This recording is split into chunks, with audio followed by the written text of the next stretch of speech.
The Lorax by Dr. Seuss.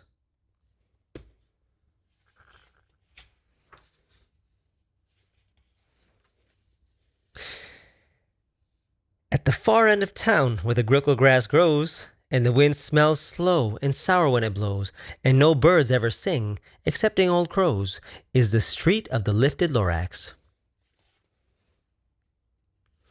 And deep in the grickle grass, some people say, if you look deep enough, you can still see today where the Lorax once stood, just as long as it could, before somebody lifted the Lorax away.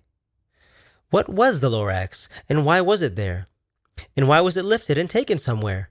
From the far end of town where the grickle grass grows, the once Lur still lives here. Ask him, he knows.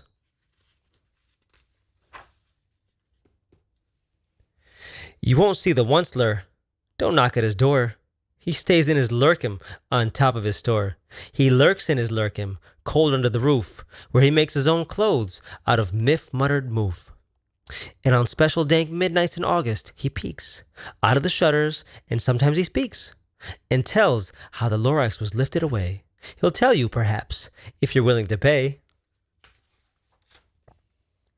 On the end of a rope, he lets down a tin pail, and you have to toss in 15 cents and a nail, in the shell of a great-great-great-grandfather snail. Then he pulls up the pail, makes a most careful count, to see if you've paid him the proper amount. Then he hides what you've paid him away in his snub, his secret strange hole, in his groovyless glove.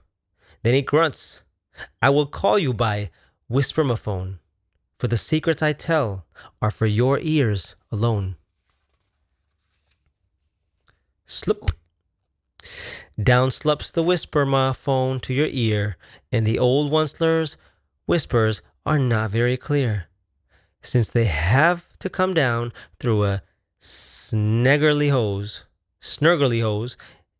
and he sounds as if he had smallish bees up his nose. Now I'll tell you, he says, with his teeth sounding gray, how the Lorax got lifted and taken away.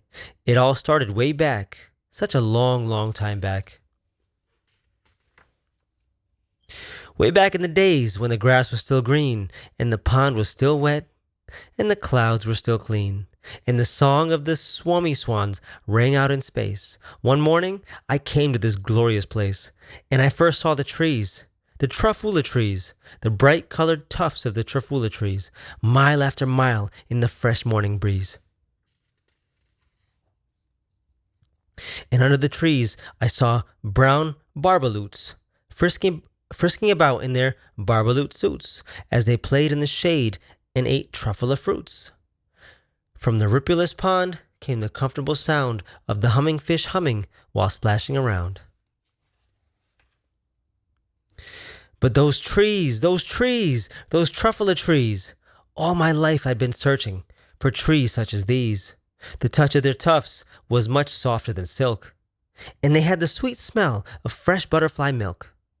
I felt a great leaping of joy in my heart. I knew just what I'd do. I unloaded my cart.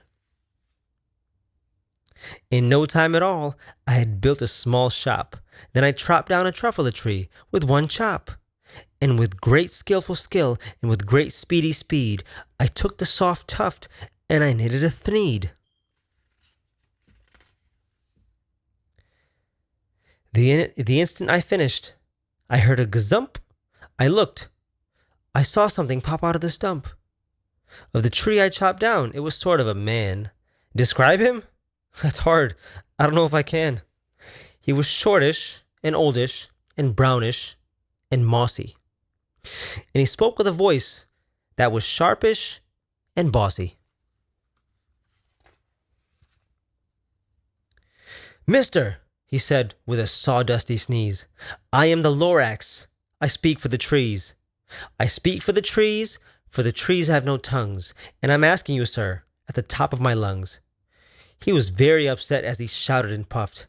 What's that thing that you've made out of my truffula tuft?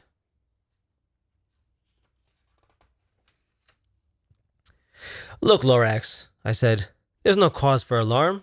I chopped just one tree. I'm doing no harm. I'm being quite useful. This thing is a thneed. A thneed is a fine something that all people need. It's a shirt, it's a sock, it's a glove, it's a hat. But it has other uses. Yes, far beyond that. You can use it for carpets, for pillows, for sheets, or curtains, or covers for bicycle seats. The Lorax said, "Sir, you are crazy with greed. There is no one on earth who would buy that fool thneed."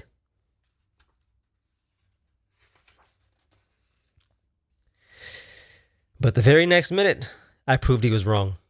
For, just at that minute, a chap came along, and he thought that the thneed I had knitted was great. He happily bought it for $3.98. I laughed at the Lorax. "You poor stupid guy. You never can tell what some people will buy." "I repeat," cried the Lorax, "I speak for the trees." "I'm busy," I told him. "Shut up, if you please." I rushed across the room and in no time at all built a radio phone. I put in a quick call. I called all my brothers and uncles and aunts, and I said, "Listen here. Here's a wonderful chance for the whole Onceler family to get mighty rich. Get over here fast. Take the road to North Nitch, turn left at Weehawken, sharp right at South Stitch." And in no time at all, in the factory I built, the whole Onceler family was working full tilt. They were all knitting thneeds, just as busy as bees, to the sound of the chopping of truffle trees. Then, oh baby oh, how did my business grow. Now, chopping one tree at a time was too slow, so I quickly invented my super axe hacker, which whacked off 4 truffle trees at one smacker. We were making thneeds 4 times as fast as before, and that Lorax, he didn't show up anymore.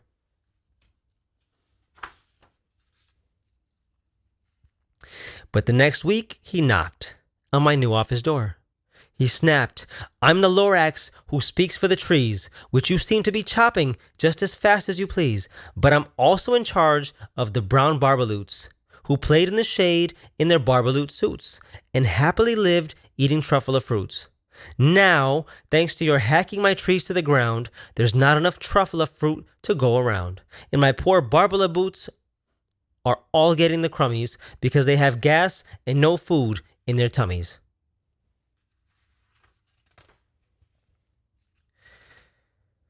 They loved living here, but I can't let them stay.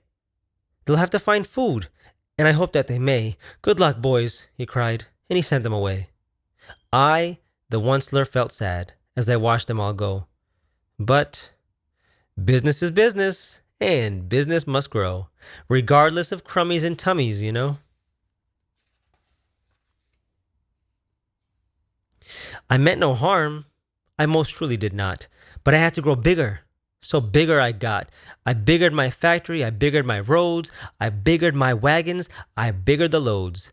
Of the thneeds I shipped out, I was shipping them forth, to the south, to the east, to the west, to the north. I went right on biggering, selling more thneeds. I biggered my money, which everyone needs. Then again he came back. I was fixing some pipes when that old nuisance Lorax came back with more gripes. "I am the Lorax," he coughed and he whiffed. He sneezed and he snuffled, he snargled, he sniffed. "Onceler," he cried with a crufulous croak. "Onceler, you're making such a smogulous smoke. My poor swami swans, why, they can't sing a note. No one can sing who has smog in his throat."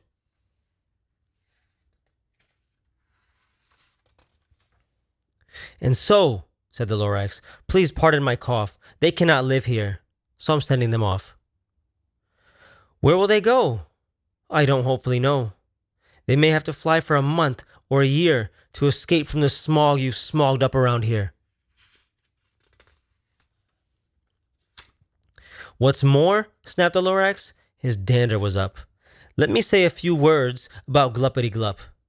Your machinery chugs on day and night without stop, making Gluppity Glup also sloppity slop. What do you do with this leftover goo? I'll show you. you dirty old once-ler man, you.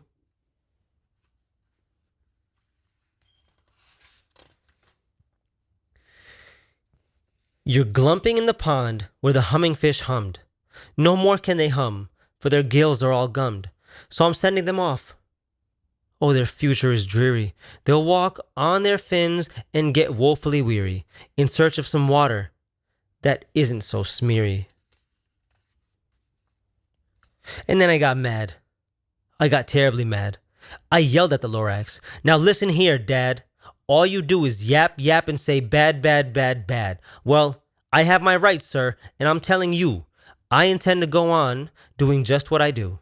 And for your information, you Lorax, I'm figuring on biggering and biggering and biggering and biggering, turning more truffle trees into thneeds, which everyone needs.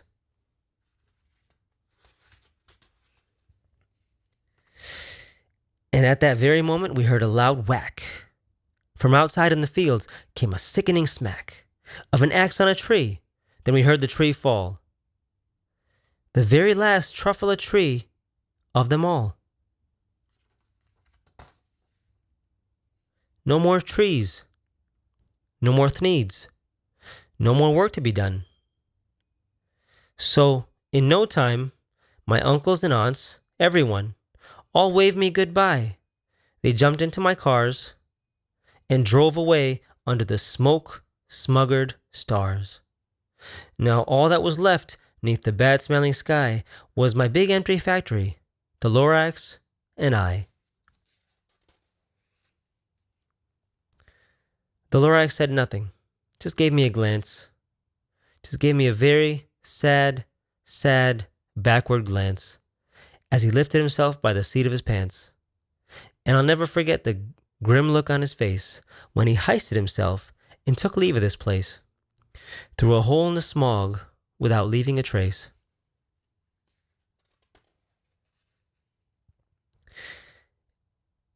And all that the Lorax left here in this mess was a small pile of rocks with one word, unless.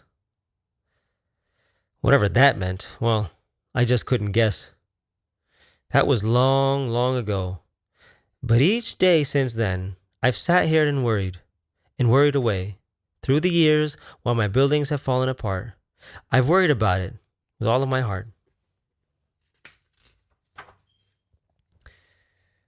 But now, said the Onceler, now that you're here, the words of the Lorax seem perfectly clear. Unless someone like you cares a whole awful lot, nothing is going to get better. It's not. So, catch, calls the Onceler. He lets something fall. It's a truffle seed. It's the last one of all. You're in charge of the last of the truffle seeds. And truffle trees are what everyone needs. Plant a new truffle. Treat it with care. Give it clean water and feed it fresh air. Grow a forest. Protect it from axes that hack. Then the Lorax and all of his friends may come back.